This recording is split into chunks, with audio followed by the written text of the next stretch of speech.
Jaya Radha Madhava Kunja Bihari.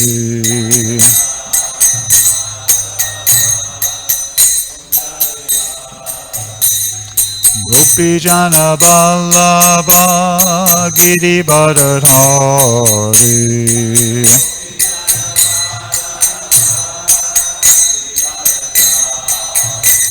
Gopi Jana Vallabha Girivardhari.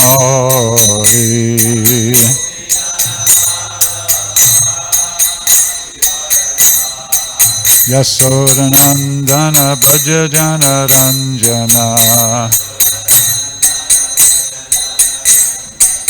Yasodanandana Bhaja Jana Ranjana. Yamuna Tira Banachari.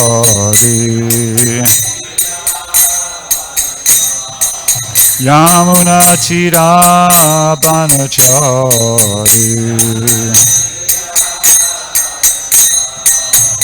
Jaya Radha Madhava Kunja Bihari.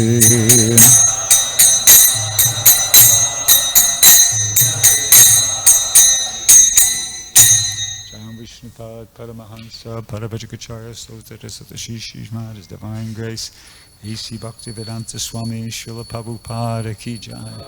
ISKCON BBD Founder Charya Srila Prabhupada Ki Jai. Jayam Vishnupad Paramahansa Parabhajikacharya Sotadasatashishishmad His Divine Grace Bhakti Siddhanta Saraswati Goswami Maharaj Ki Jai. Ananta Gaudi Vaishnavrinda Ki Jai. Namacharya Srila Haridas Thakur Ki Jai. Prem se kaho Shri Krishna Chaitanya Prabhu Nityananda Shri Advaita Gadadhar Shri Vasadi Gaura Bhakta Brinda Ki Jai. Shri Shri Radha Krishna Go Gopinath Shamakunda Radhakunda Giri Govardhan Ki Jai. Vrindavan Dham Ki Jai. Navadip Mayapur Dham Ki Jai. Ganga Jamuna Mai Ki Jai. Tulasi Devi Maharani Ki Jai. Bhakti Devi Ki Jai. Samaveda Bhakta Brinda Ki Jai. Harinam Sankirtana Ki Jai. Brihat Madanga Ki Jai. All glories to the assembled devotees. All glories to the assembled devotees. All glories to the assembled devotees. All glories to Shri Shri Guru and Gauranga. All glories to Srila Prabhupada. Om Namo Bhagavate Vasudevaya.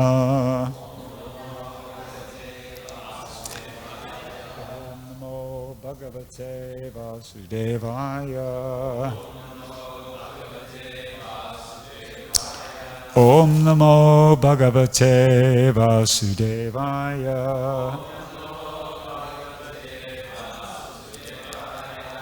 So, reading from Srimad Bhagavatam, Canto 3, chapter 21, entitled The Conversation Between Manu and Kardama, and we're on text 6. Maitreya Vacha Prajashri Jaita Bhagavan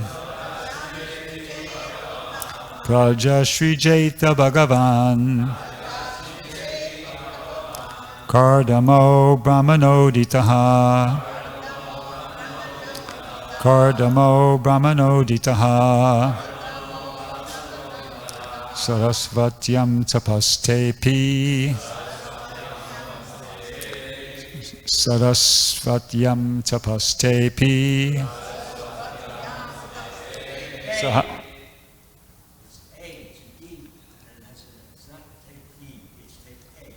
Tepe. Thank you. Sarasvatyam Tapastepe. Sahasranam Samadasa. Sahasranam Samadasa. Maitreya Uvacha Praja Srijate Praja Srijata Bhagavan Kardamo Brahmanoditaha Sarasvatyam Tapastepe Sahasranam Samadasaha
Vaishnavis.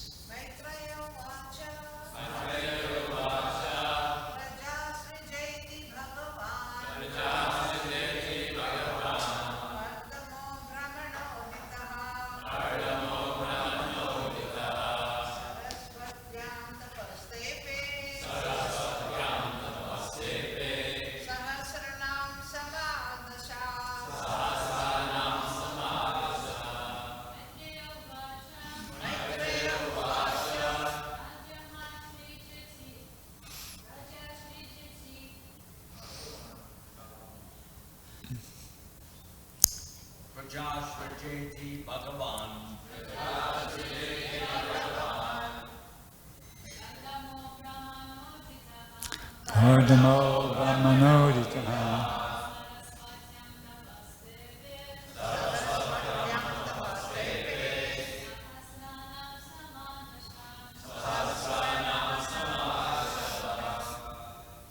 Maitreya Vacha. The great sage Maitreya said, Brajaha, children, Sruja, beget, iti, thus, Bhagavan, the worshipful, Kardama, Kardama Muni, Brahmana, by Lord Brahma, Uditaha, commanded, Sarasvatyam, on the bank of the river Saraswati, Tapaha, presence, Tepe, practiced, Sahasranam, of thousands, Samaha, years, Dasa, 10. Translation and purport by His Divine Grace, A.C. Bhaktivedanta Swami Srila Prabhupada. The great sage Maitreya replied, commanded by Lord Brahma to beget children in the worlds, the worshipful Kardama Muni practiced penance on the bank of the river Saraswati for a period of 10,000 years. Purport. It is understood herein that Kardama Muni meditated in yoga for 10,000 years before attaining perfection. Similarly, we have information that Valmiki Muni also practiced yoga meditation for 60,000 years before attaining perfection.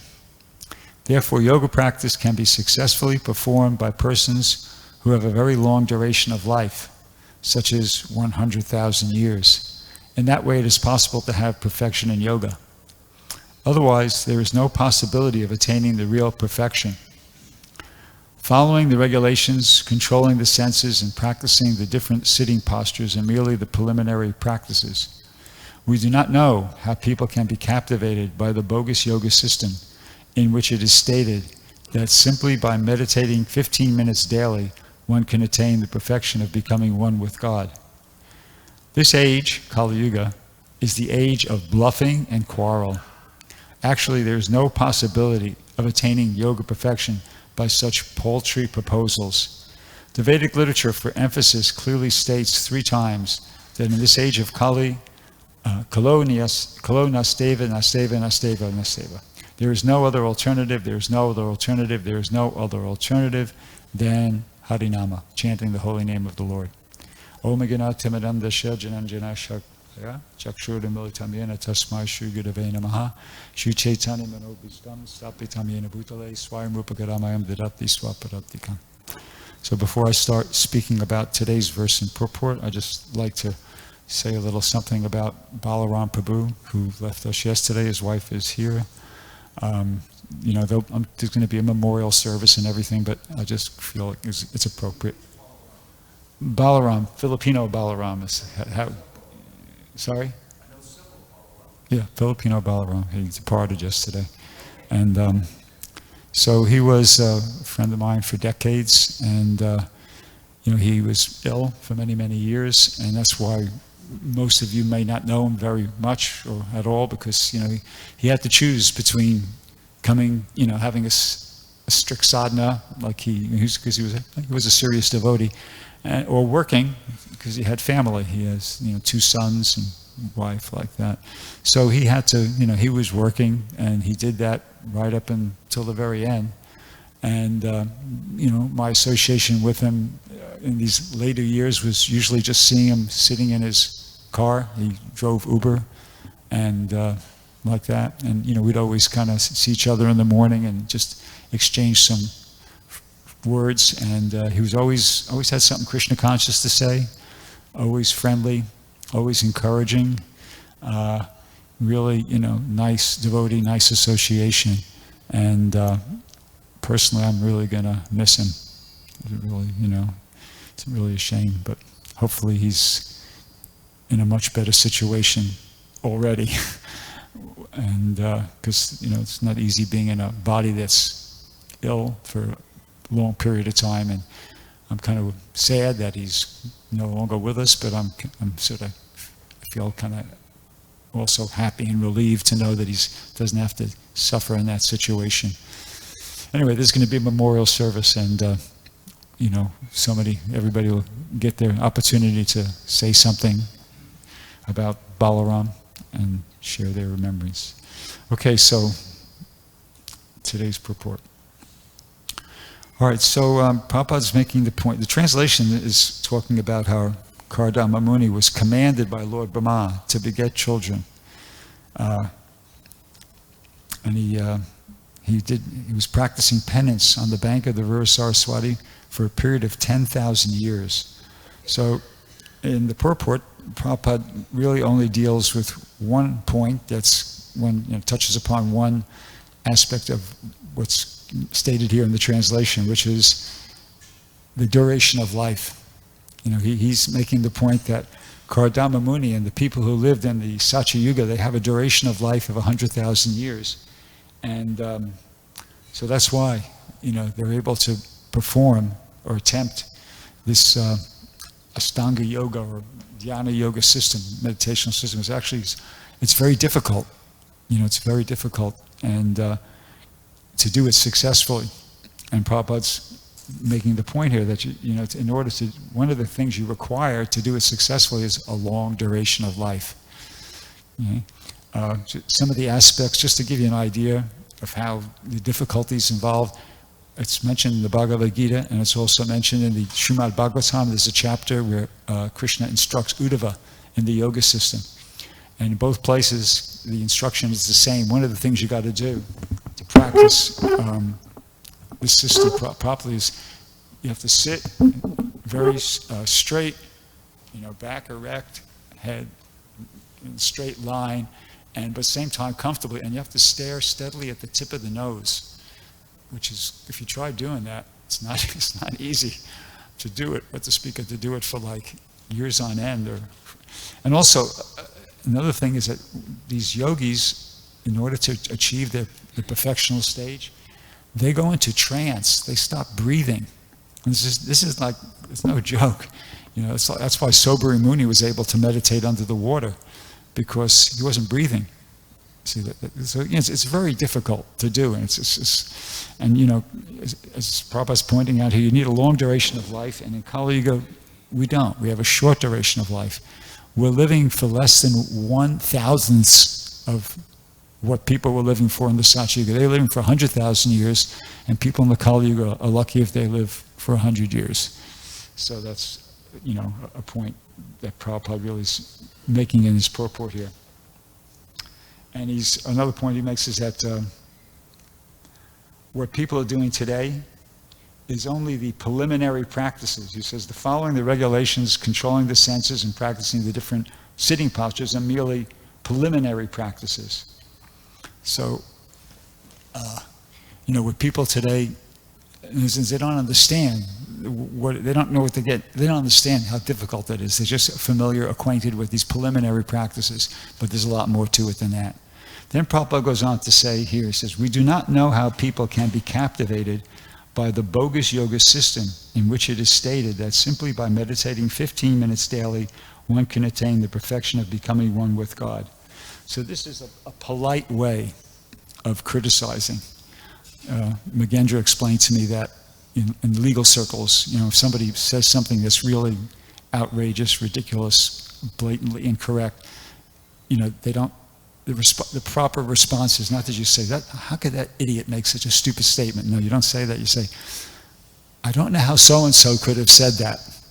That's a polite way of pointing out that you disagree, you think the person's wrong, and you're going to proceed to explain why.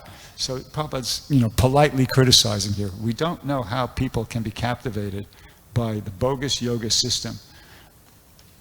Prabhupada knows. He knows exactly how it is, because it's explained in the Bhagavad Gita. Kamais tais tire ritagyana. That in chapter 7, text 20, it says, those whose minds are distorted by material desires. And in the purport of that verse, it explains that people who want immediate sense gratification, their minds become distorted by these material desires, and they worship the demigods, to receive benedictions. But that's the reason. That's how people are able to become captivated by this bogus yoga system. Because people in general, their minds are distorted by material desires, and they become covered over. Bhagavad Gita 3, I can't remember the number, but avritam jnanametena jnanino nichavarina kamarupena kunteya duspadena analenacha, that a man's pure consciousness is covered by his eternal enemy in the form of lust. See? So, if you have these material desires, your consciousness becomes covered as a result of that, and you lose your discrimination. So that's how it is people can become captivated by this yoga system, which is, according to Prabhupada, has stated that simply by meditating 15 minutes daily, one can attain the perfection of becoming one with God. So I have personal experience of this, how one can become captivated by the yoga system. It's, I actually became introduced to a semblance of the yoga system when I was a freshman in college. I went to a men's college upstate New York, and that year they opened a women's college across the street, and one of the teachers there, a lady, was offering a class in Hatha Yoga. So I had some friends that went, and they kept, telling me, hey, you got to come to this. It's really good. You got to do this. And then I was like, I didn't really know anything about it, and I was into athletics, just regular, American athletics. Anyway, they kept bugging me, and finally I said, okay, I'll go once.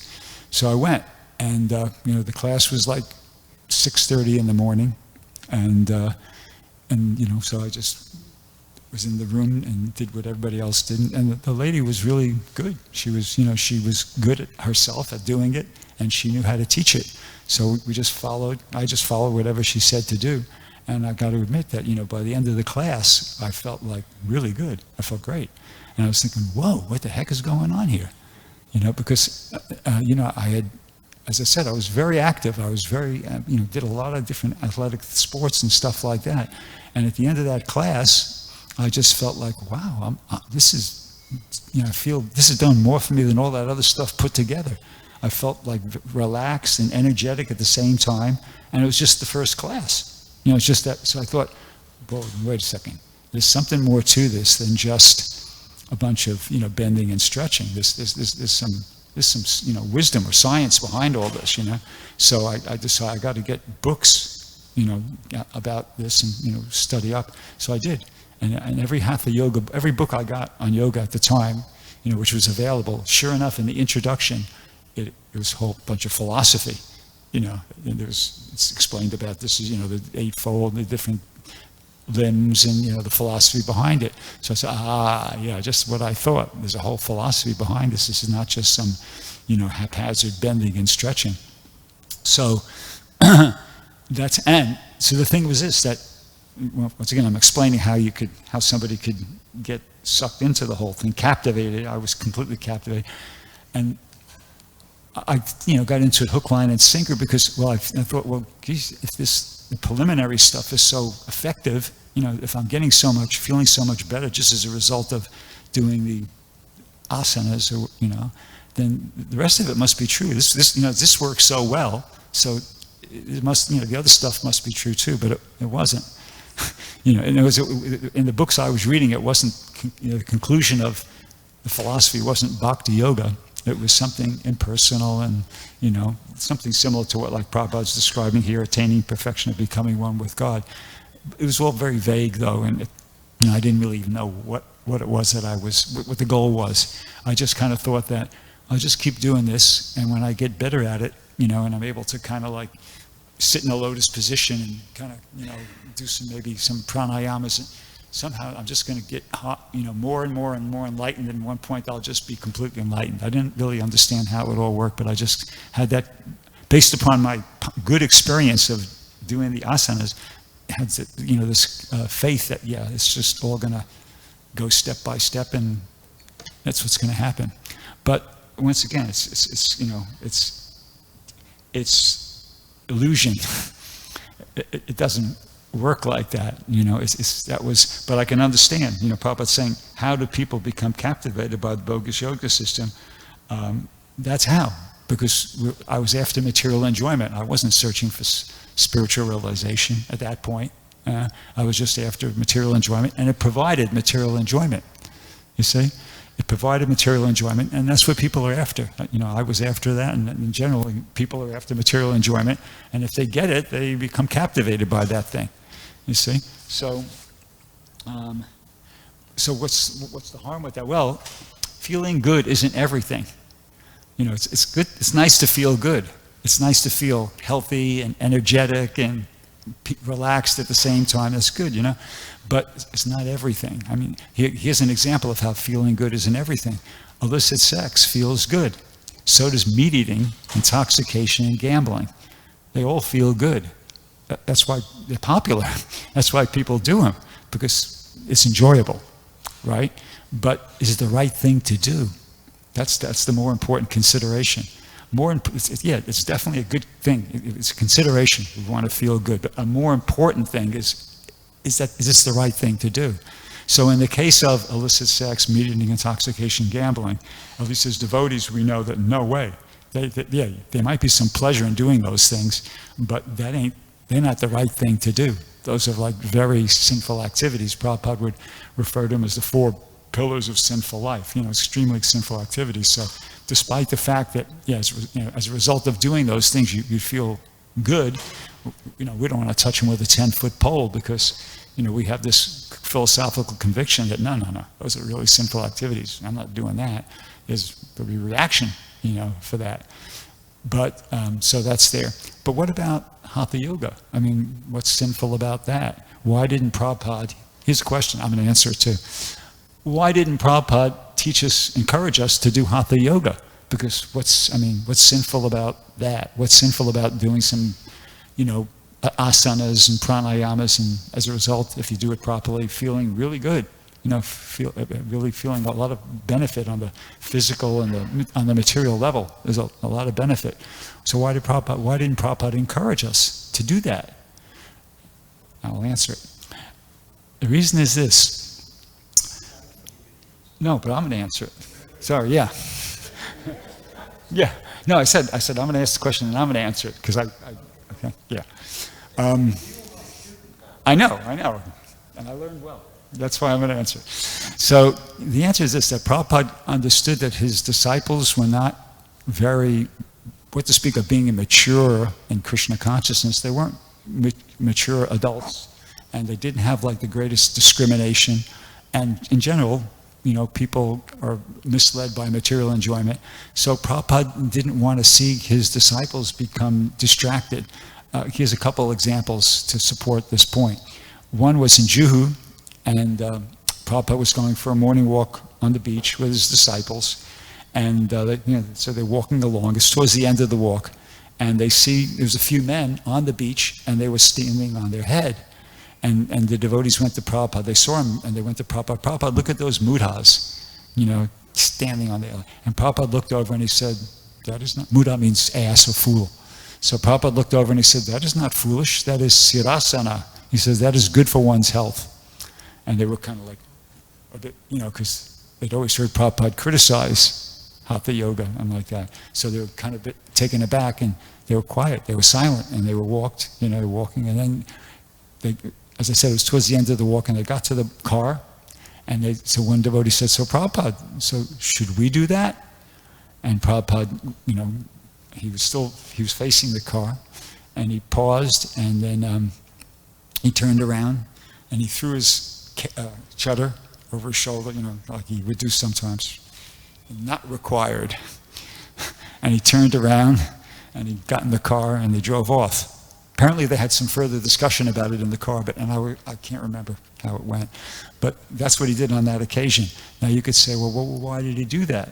Why did he respond like that? He just got finished saying that's sirasana, it's good for one's health. Here's another incident, and Archita might remember this. I joined in 73, middle of April 73 in Brooklyn, and the temple was in downtown, brownstone building. So I have this picture in mind. I can remember one day being in the temple, standing outside the temple room, kind of like on the ground floor, and a devotee brought in several cases of 7-Up, and he put the 7-Up outside the temple room, just like in the hall outside the temple room, and there was some I can't remember exactly, it was too longer, but one devotee was saying to everybody, yes, hey, you could drink this, it's okay. Prabhupada drank 7-Up. Because Prabhupada, apparently, he drank 7-Up on the airplane on occasion. It helped with his digestion because it has lemon juice in it. So Prabhupada did drink 7-Up every now and then. So whoever, who's with him obviously said something to a devotee, and that devotee went and he bought these cases of 7-Up, and they were encouraging devotees, telling us, yeah, Prabhupada drank 7-Up, it's okay. Devotees can drink 7-Up. So devotees would, grab on the 7-Up, and 7-Up became, I can't remember how long it lasted, but, there was like a period there for maybe a few weeks where devotees were drinking 7-Up all over the place. Archie, do you remember this? Okay. Huh? He remembers. Okay, so this is bona fide. I'm not, making this up. Yeah, so devotees drinking 7-Up left, right, and center. And then finally, word got back to Prabhupada that, hey, Srila Prabhupada, the devotees are drinking 7-Up all over. He said, no, this is ridiculous. He said, I'm an old man. I drink this because it has some lemon juice in it, and it's good for helps my digestion. These are, you're all young boys and girls. You don't need to drink this. You're just doing it for sense gratification. Stop it. So it just stopped like that. So in other words, the reason Prabhupada didn't encourage us in this hatha yoga, thing, even though there's some health benefits there, is because he didn't think we had the discrimination. He didn't think we had the discrimination to use it properly. That's my analysis. Prabhupada was very careful along those lines. And Prabhupada himself did things for his health, but he didn't preach about it. Because for the same reason, Prabhupada walked, everybody knows that story about how when Prabhupada was ill, he had the stroke, I think, at 67, and the doctor came and, he said, as he was leaving, the devotees asked him, so what do you think? He said, I think the old man prays too much. The devotees. He said, well, what do you recommend? He said, I think he should just get out and, he needs some fresh air. He should get out and take a walk every morning. And the devotees weren't very impressed because they just thought he was some old quack. It was Memorial Day weekend. He was the only doctor they could find, and they weren't very impressed. So they went back in the room, and Prabhupada said, so what did the doctor say? And they said, oh, Prabhupada, he's just some old quack. No, what did he say? He said, he thinks you need to get outdoors and get some exercise and maybe, go for a walk. And Prabhupada said, no, he has spoken right. He has spoken correctly. And that's when Prabhupada started. He started doing that from that point onwards. Not that Prabhupada never walked before. I'm sure he did it in India, but, you fall in and out of practice of something. So he took that as Krishna's telling him, okay, start walking again. So he did. And he walked religiously, for as long as he was physically able to. He did a morning walk. He also got 2 massages. One before lunch, which was like a really full-on serious massage, more like the devotees described it more like wrestling. Prabhupada really kind of wanted devotees to really kind of apply some pressure, and he offered resistance. And then the other one at night was kind of more mild, but he did it. It's twice a day. It was like probably 2 to 3 hours of that. And he did other things at the same time. He, talked and etc. But he didn't preach about it. That's the point, you see. Why? Because the same thing. He didn't want the devotees to get sidetracked. He realized I'm dealing with people who are not very, they're not advanced, they're not mature, they're not balanced, and they'll just get blown out all out of proportion, and I'll have a hatha yoga society on my hands or something like that. So, that was, I think, the reason. Yeah, so feeling good isn't everything. And as we made some points there, and doing the right thing is it's not so bad. You know, in Krishna consciousness, a big part of Krishna consciousness is just you have to do what you know is right, whether you like it or not. You know, we're interested in not prayas. Prayas is what's immediately gratifying. And as a student of Amala Bhakta Maharaj at the Yogi Gupta Center in Midtown Manhattan, I remember him saying that sense gratification is immediately stimulating, but ultimately debilitating. That was my first introduction to the concepts of shreyas and prayas and shreyas. He said that in a lecture. It was immediately stimulating, but ultimately debilitating. So I remembered that over the years. So that's the nature of sense gratification. But so we're interested in shreyas, what's ultimately beneficial, and a lot of times it's not it's not enjoyable or fun or easy to do. But we have to just use our intelligence and do what we know is the right thing to do. And if we do that, if we make that decision and become dedicated to that, that's called tapasya, voluntarily accepting inconvenience to the mind and to the body for the purpose of advancing in spiritual life. We will be rewarded for doing that in due course of time, but it's not mechanical. And I'll explain what I mean by that. Like, mechanical means like laws of physical nature. Like I know that I'm going to push this and it'll go forward. It's like mechanical, I know it's a law, physical laws of nature. But devotional service doesn't work like that. Devotional service is under the auspices of Krishna. Because when you're engaging in devotional service, you're entering into a relationship with the transcendental Supreme Personality of Godhead. He's not bound at all by any like physical laws or anything like that. So in other words, I'll give you an example of what I'm talking about. You could be doing what you know is the right thing. I'll use myself as an example. I'm out on book distribution.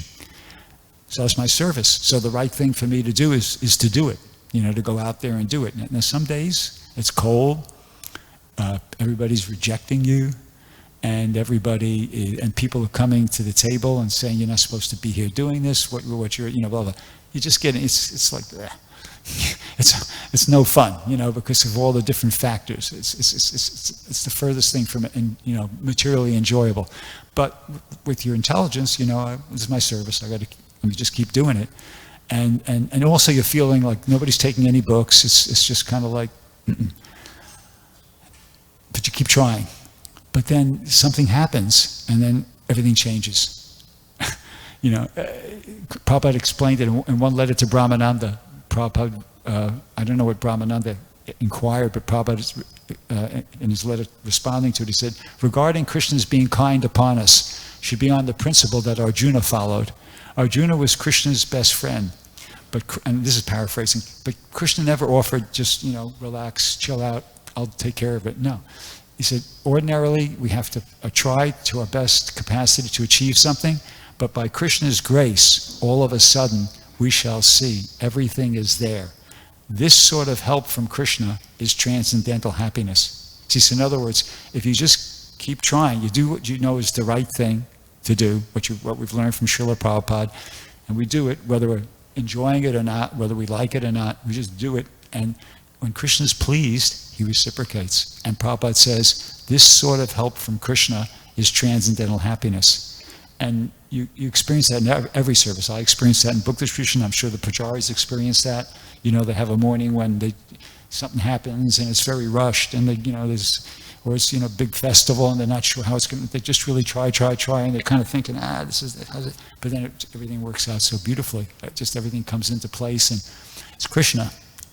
And same thing with somebody who's cooking or managing. Everybody, all devotees experience this who surrender to their service. How Krishna gets involved. At some point.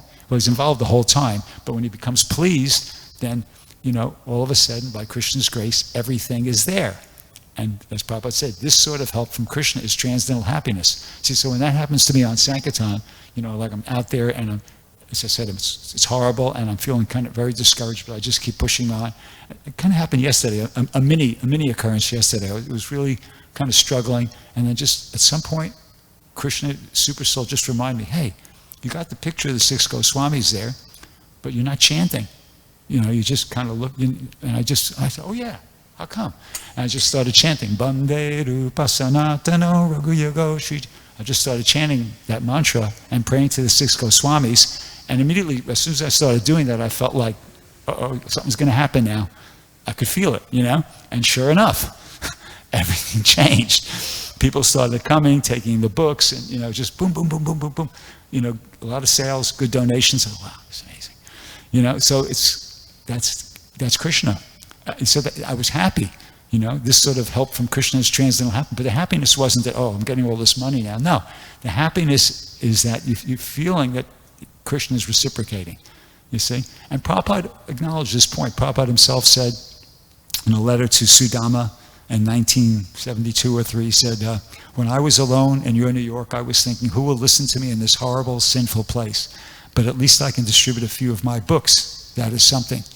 And he goes on to say, but Krishna was all along planning something I could not see. He brought you young boys and girls to me one by one for doing the work of Lord Chaitanya.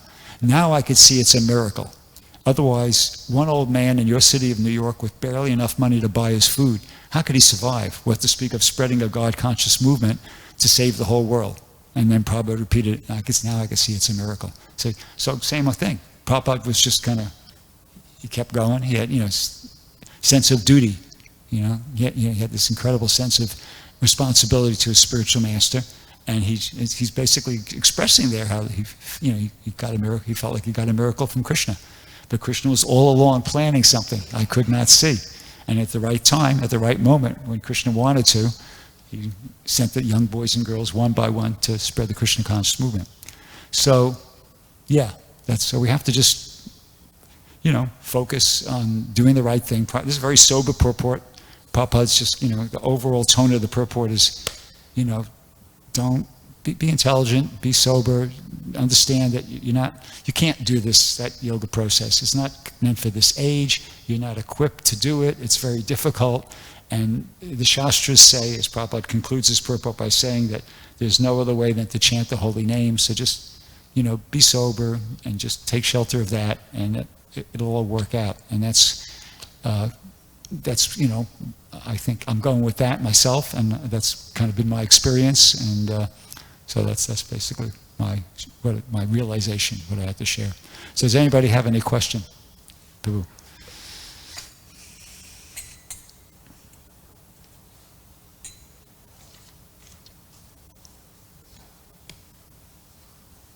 We're waiting for a microphone, and we have a question.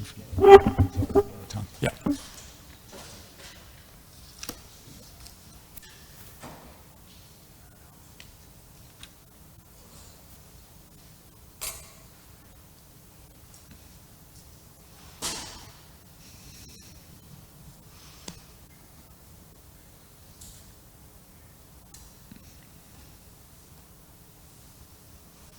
Okay, here it comes.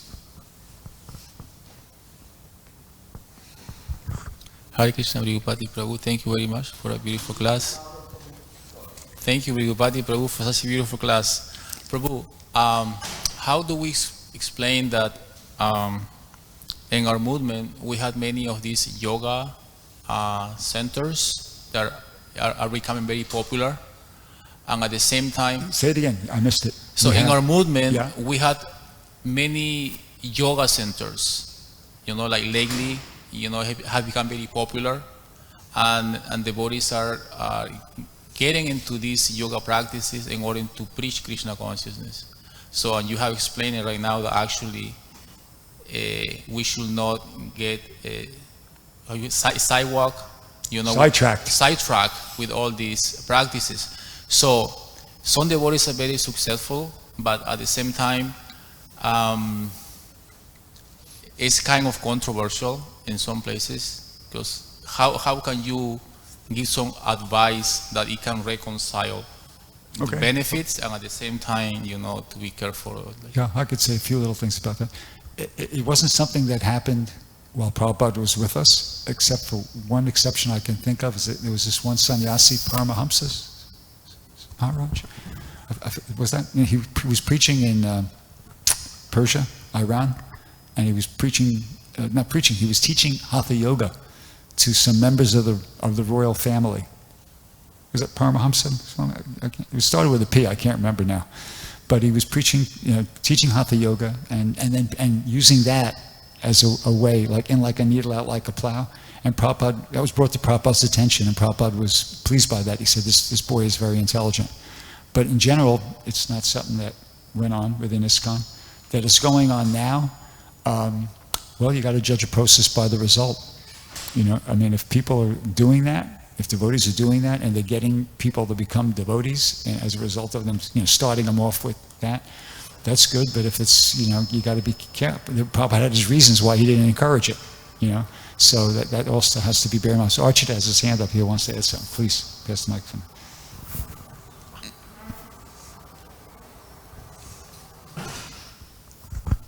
This is where the principle of authority is very important. It's not that every individual member of ISKCON should wake up one day and decide what they want to do. Always refer to authority. So according to the authority in time, place, and circumstance, that may be the way. Like you said in Persia, in Iran, that was the way. In Hong Kong, that's what they did. They have a very small temple there, and that society is not so open to direct preaching at that time when they started. So they did that. They had the full morning program, then they transformed the place into a yoga class, and then it was transformed into a restaurant, the same space. So they did different things during the day in that same space, and gradually they brought many serious devotees to Krishna consciousness. But it's not up to every individual to decide when, where, and how to do that. It's always to be an ISKCON center, you must accept a GBC. Quite often people contact the BBT and say, I have a center such and such place, can you put the address in BTG magazine? And so I asked them, who is your GBC? You have to have a GBC to be an ISKCON, official ISKCON center. And if you have a GBC, then you check with the GBC what to do and what not to do. It's not up to you as an individual. Okay. Another question? Yep.